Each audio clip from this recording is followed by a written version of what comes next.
Hey sis, are you there? Oh, hey Frankie, it's been a while. I have a little favor to ask you. What's up? I'm gonna be going home this evening. Would you mind driving over to my mom and dad's place to help me unpack? You're going home? Help you unpack? Me and my husband got a divorce, so I'll be coming home to stay with my mom and dad. You did what? Where'd this come from all of a sudden? I had to read that twice. I almost just spat my coffee out. Frankie, what the hell happened? Are you okay? You were barely married. What, 6 months? Did you tell your parents yet? Yeah, I just messaged them. Wow, I can't believe it. This is too sudden, Frankie. Him and his family told me to never go anywhere near them again, so I left. There's no going back now. Me and him are dead in the water. All I can do is go back to live with mom and dad, at least for now. So that's why, my lovely favorite stepsister in the whole wide world, I need you to sort out a space for me to sleep there tonight. If you could just get me some pillows, a duvet. Oh, and don't forget the mattress. That would be great. Just be careful on the way home, okay? Madeline, is now a good time? What is it? I have a date with my boyfriend today. What? You have a new boyfriend already? Hold your horses, sis. I'm not finished yet. So here's the thing. The plan is to meet each other at the date spot. So I need you to take me out to the shopping mall in A-Town in your car. You want me to drive you there? Isn't that mall at least an hour away from here? It'd take me 2 hours there and back. I'm super busy today, so I'm really sorry, but that's not gonna be possible. LOL. Now I've heard it all. A neat, busy. You should become a comedian, sis. You're cracking me up here, LOL. Listen, Frankie, I don't know where you got this idea that I'm a neat from, but I can assure you I'm not. What?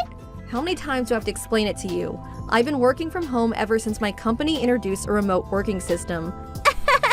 Who are you trying to fool? Like, I'm gonna believe that. Don't you work in the production line at a factory? Are you seriously pretending you work from home doing a job that's only possible by going out to work in person? Not gonna lie, sis, I'm kinda embarrassed for you right now. You should have picked a better lie. I can see right through you. Listen, Frankie, it's true. The company I work at does have an image of being nothing but factories and production lines in the eyes of the world. So you can be forgiven for thinking that, but I don't work in a production department. The work my department does is done on computers from start to finish, so it's entirely possible to do from home. Fine, I get it. Computers, yada yada, remote work, yada yada. That actually sounds like the kind of thing my boyfriend does. He works in an IT company though, and you don't. You don't have to work in an IT company to do remote work. It's becoming really common these days across basically every industry. Basically, Maddie, what you really mean is, you're a neat, but you're so ashamed to admit it, you came up with some silly story full of holes to try and look cool, LOL. What? I hear it's really common for neats to pretend they have jobs, you know. Apparently it's what they call a psychological coping tool. Tragic, really. Ugh, I told you already, I'm not a neat. Anyway, can we stop wasting time on idle chit-chat now? It's boring. Hurry up and pick me in your car.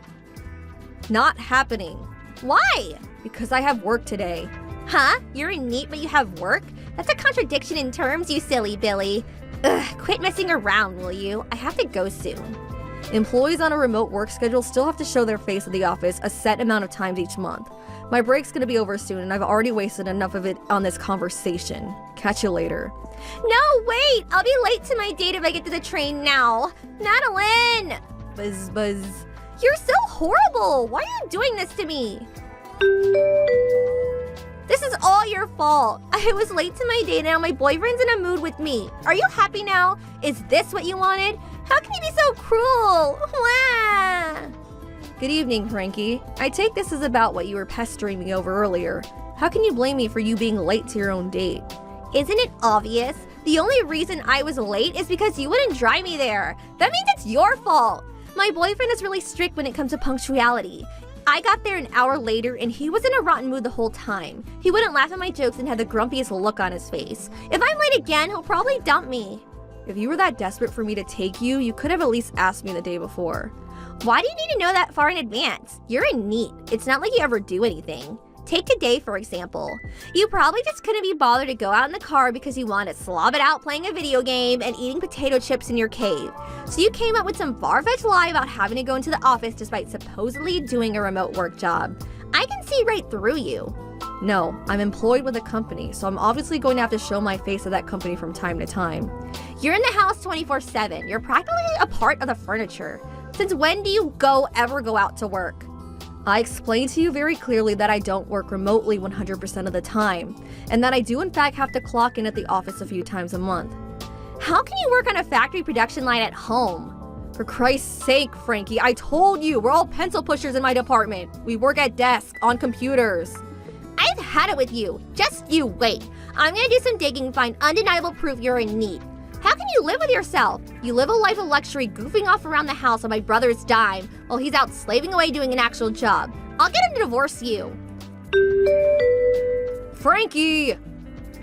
Oh look, it's my pitiful need of a sister-in-law. Get back here right now. N-O. Know what that spells? LOL. I'm on an apology date right now because someone made me late for my last one. There's no way I'm letting you mess things up for me again. Actually, there's a chance I won't be coming home tonight if you catch my drift. You've been messing with my computer, haven't you? Oh, what's this? Sorry, I don't know what you mean. I saw you letting yourself into my room with my mom and dad's spare key. Huh? I have security cameras set up in my study. I saw you plain as day sneaking in and doing something on my computer. Are you really gonna carry on playing innocent? Stop screwing me around, Frankie. This isn't a joke. Wow, I got found out a whole lot sooner than I expected. You're pretty smart for a neat. You admit it then? Fine, whatever. It was me. I found a folder named Work, so I deleted it. Whoops, LOL. Do you have any idea what was inside that folder? It was password protected, so I couldn't see inside. But I'm guessing it just had tons of games in. You probably just called it Work as a disguise so you could feel important.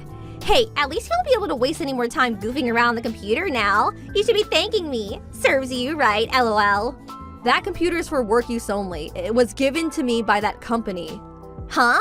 That work folder that for some strange reason you think was full of games was full of proposals and reference materials I put together. Huh? Proposals? Reference materials? I told you, my company might have image of being nothing but factories and production lines in the eyes of the world, but to create products at a factory, there's also a need of departments to come up with those products in the first place. My department is responsible for the planning and design of new products, and since that's basically nothing but desk work, we work on a remote work basis most of the time. Do you understand now? What the hell? Anyway, the point is, you deleted all of my highly sensitive, highly important work data. Data that technically wasn't even mine, but belonged to my company. But... Obviously, I can't let you get away with that, so I have no choice but to report what you've done to your parents. What? No, wait! The funny thing is, Frankie, they told me all about you. Turns out the reason for your divorce was due to the $25,000 of debt you're in because of your frivolous spending on things you can't afford. What's worse, you're still not working, are you? Well, So the whole time you were calling me a NEET, you were the real NEET all along. A debt-ridden NEET at that. I really was shocked. For some reason, I had this image as you, in spite of your quirks, as more or less having your life together. I couldn't have been more wrong. LOL. Shut up! Oh yeah, that reminds me. Your mom and dad told me to pass on a message to you. Shopping needs who go around causing trouble for others are not welcome in our house. Get your things together and get the hell out. That's the message. Bye! Oh my god!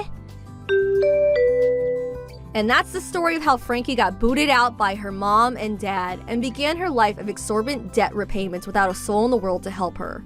To add insult to injury, I heard her boyfriend dumped her too. She showed him the chat logs of mine in our conversations because she thought he'd find them funny, but he was actually disgusted with her behavior and got mad. Apparently, she showed back up at home resembling a distressed panda, screaming, "Why?" over and over again with floods of mascara streaming down her cheeks. Oh yeah, as for the work folder she deleted on my computer, turns out it was actually fine. Frankie isn't the most tech-savvy person in the world, and unbeknownst to her, all she actually meant when she gloated "serves you right" was that she sent it to the recycle bin, from which I was of course able to safely retrieve it. Naturally, I don't intend on telling her that. I feel like she's more likely to reflect on what she's done if she believes she caused me great inconvenience. I'm praying that she uses this whole affair as an opportunity to become a better person.